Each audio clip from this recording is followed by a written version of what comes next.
आज हमारे बार के मुअज़्ज़ज़ रुकन सजाद अफजल खान के केस में प्री अरेस्ट बेल पे समाअत थी। मुद्दई फरीक आज हाजिर हुए हैं और इसमें अदालत ने 26 तारीख बराए आर्गूमेंट्स रखी है। चूँकि मामला सब जुडिस है, इसलिए हम इस पे मजीद केस के वाक़यात पे कोई तबसरा नहीं करना चाहते। वो 26 तारीख को इंशाअल्लाह अदालत के सामने ही असल हक़ाइक़ रखी जाएगी। मेहरबानी। जैसा कि आपको पता है कि आज सजाद अवान साहब ने जो बड़ी मुश्किल से एक ऐसे ग्रुप के खिलाफ FIR कटवाई है जो उस मंसेरे की इस जुडिशल हिस्ट्री में बहुत नामुमकिन थी।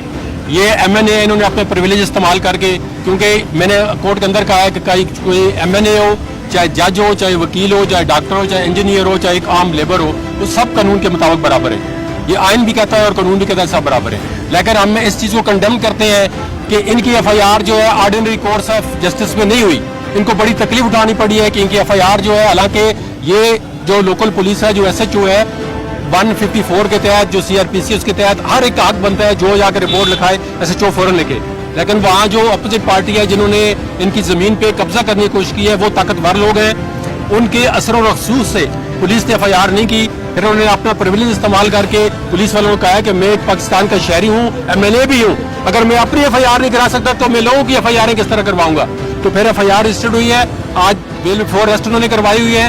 जो 2 मुलजिम हैं और उनके जो पीछे बड़ी पावर है, जो व्हाट्सएप जज है, मैं उसको कहूँगा आप बेशक नोट करें मेरी तरफ से। व्हाट्सएप जज जो है वो अभी रिटायर हो चुका है, तो वो जब जज थे तो वो जो फैसले करते रहे हैं, मैं सुप्रीम कोर्ट का वकील हूँ, मुझे पता है वो किस तरह फैसले करते रहे हैं, लेकिन उस बात को हम नहीं छेड़ते। लेकिन उनके असर की वजह से FIR नहीं हुई हमारी। आज हमने FIR उन्हें करवा के बेल करवा ली है। तो अब हमने कोर्ट के अंदर कहा है कि अगर ये कोर्ट फील करे कि कोई प्रेशर है फिर हमारा केस न सुने। लेकिन जज साहब ने हमें ये छोटी दी है कि चाहे जो भी बंदा होगा मैं इंशाल्लाह इंसाफ पे फैसला करूंगा। तो अब इंशाल्लाह देखते हैं, हम भी अपने केस की पूरी तैयारी के साथ आएंगे। अगर ये ऑर्डिनरी केस होगा बंदे का तो बेल बिफोर अरेस्ट जो है वो एक्सेप्ट नहीं होती। ये हमें पता है, हम वकील हैं, 25-25 साल हमारी हाई कोर्ट की, सुप्रीम कोर्ट की प्रैक्टिस है कि ऑर्डिनरी कोर्स में ये बेल जो है कन्फर्म नहीं हो सकती, क्योंकि इसमें रिकवरी होनी है, किसी मुलजमान के बयान होने हैं, कलेक्शन कोफ होनी है, वहाँ से वो किसी MP रिकवर हुई है।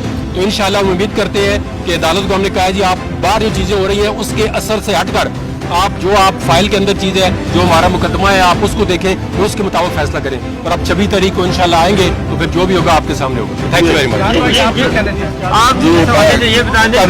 कानूनी बातें जो है वो एडवोकेट साहब ने कर दी है।